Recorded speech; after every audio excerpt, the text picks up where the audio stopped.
हाँ जी मेरे प्यारे प्यारे दोस्तों, कैसे हैं आप सब। और उम्मीद करता हूं भाई लोगों के बिल्कुल अच्छे होंगे, बिल्कुल बिंदास होंगे, आस पास के लोगों की बातें भी सुन रहे होंगे। मतलब टीम इंडिया अच्छा करे तो दिक्कत, ना करे तो अब तो बहुत सारे लोगों को दिक्कत हो जाती है और वो समझ में भी आती है। लेकिन जब आप मैचेस जीतते रहते हो तो भाई बहुत सारे लोगों को मिर्ची लग जाती है। मैं डेविड मिलर की बातें सुन रहा था। खैर, डेविड मिलर को लेकर के लोगों ने, मतलब मैं इनमें देख रहा हूं सोशल मीडिया पर आंसू बहा रहे हैं। डेविड मिलर शतक पूरा किया, बहुत दुख हुआ, नहीं जीत पाई साउथ अफ्रीका की टीम।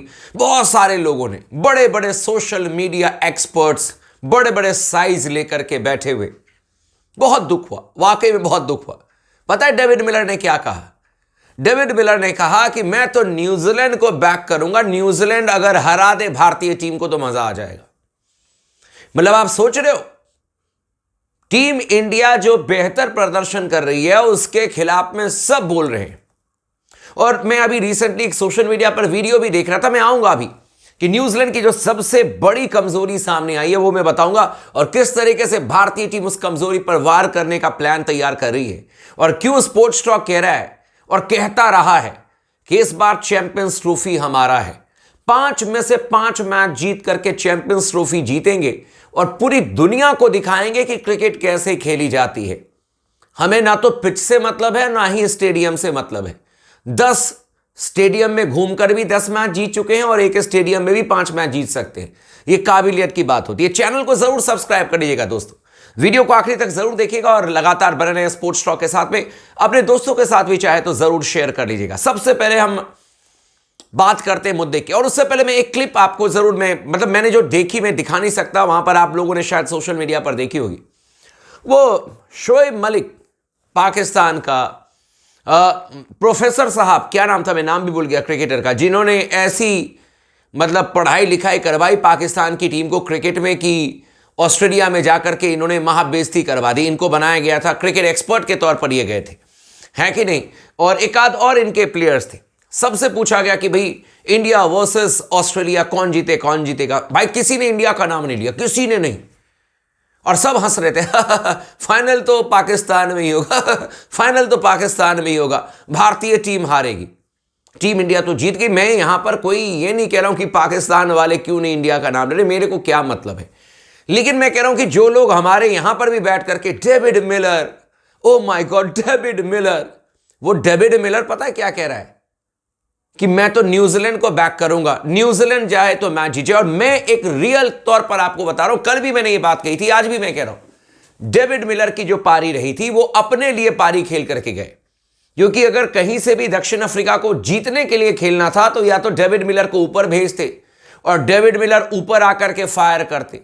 ये 9 नंबर का बैट्समैन चला गया, आउट हो गया, आखिरी बैट्समैन आ रहा है, उसके साथ मिलकर के आप 2-4 चौके छक्के तब लगा रहे हो जब न्यूजीलैंड के गेंदबाज खुद थक गए थे, कह रहे थे मार ले यार, पूरा कर शतक अपना, खत्म कर बात। और इतने मारने के बावजूद भी दक्षिण अफ्रीका की टीम 50 रन से हारी है। वो डेविड मिलर कह रहा है कि भाई न्यूजीलैंड की टीम ही फाइनल जीते तो बेहतर है। खैर, मैं आपको बताता हूं कि न्यूजीलैंड की सबसे बड़ी कमजोरी जो है वो क्या है और क्यों भारतीय टीम उन कमजोरी पर वार करने जा रही है। सबसे पहली बात आप सोच लीजिएगा और इस वीडियो को बिल्कुल ध्यान से सुने। न्यूजीलैंड और भारत के बीच में 2 मार्च को मैच हुआ था, याद है आप लोगों को। भारतीय टीम ने पहले बैटिंग की थी, मतलब उनसे कराया गया था, भारतीय टीम पहले बैटिंग करने के लिए आई थी। 9 विकेट हमने खोए थे, 9 विकेट, और इन 9 विकेट में से 7 विकेट तेज गेंदबाजों ने लिया था न्यूजीलैंड के, जिसमें से 5 विकेट मैट हेनरी के नाम है। और मैट हेनरी खेलेंगे नहीं खेलेंगे मुझे नहीं पता, लेकिन खेलते भी हैं तो बहुत ज्यादा चिंता की बात नहीं है। 5 विकेट मैट हेनरी ने निकाले थे, काइल जेमिसन के नाम विकेट थे, विलियम ओरुर्क के नाम विकेट थे। 7 विकेट तेज गेंदबाजों ने निकाले थे। 2 विकेट इनके मात्र स्पिनर ने निकाले थे। एक मिचेल सेंटनर ने आउट किया था केएल राहुल को, और एक रचिन रविंद्र ने आउट किया था, मेरे ख्याल से अक्षर पटेल का विकेट लिया था। मात्र 2 विकेट स्पिनर के नाम थे।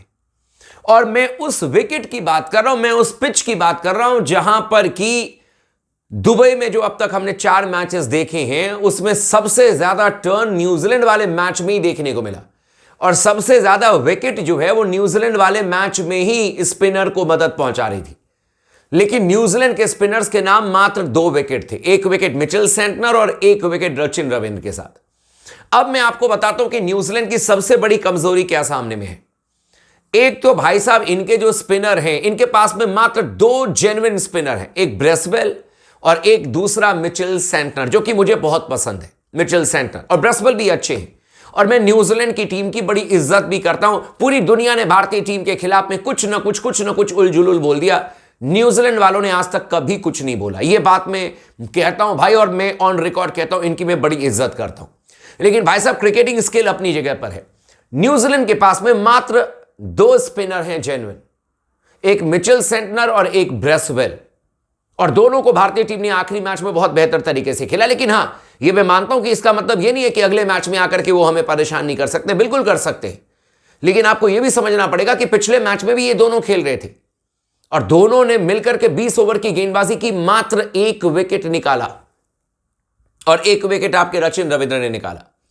लेकिन इनके पास में बाकी 2 स्पिनर जो हैं वो पार्ट टाइमर हैं। रचिन रविंद्र की बात करें या फिर ग्लेन फिलिप्स की बात करें, ये टेस्ट मैच नहीं है, ये ओडीआई फॉर्मेट है और यहां पर व्हाइट बॉल में आपके पास में एक्सपर्ट स्पिनर होने चाहिए और यही इनकी सबसे बड़ी कमजोरी है।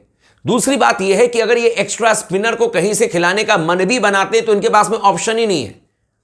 अभी जो 4 प्लेयर इनके बैकअप में बैठे हुए हैं, उनमें से एक आपके डेविन कॉनवे हैं, वो बल्लेबाज हैं, एक इनके पास में नेथन करके जो है वो फास्ट बॉलर है, एक इनके पास में चैपमैन है, वो बल्लेबाज हैं, और एक इनके पास में और तेज गेंदबाज है डुफी, ये भी तेज गेंदबाज है। स्पिनर का इनके पास में और कुछ है ही नहीं बैकअप में।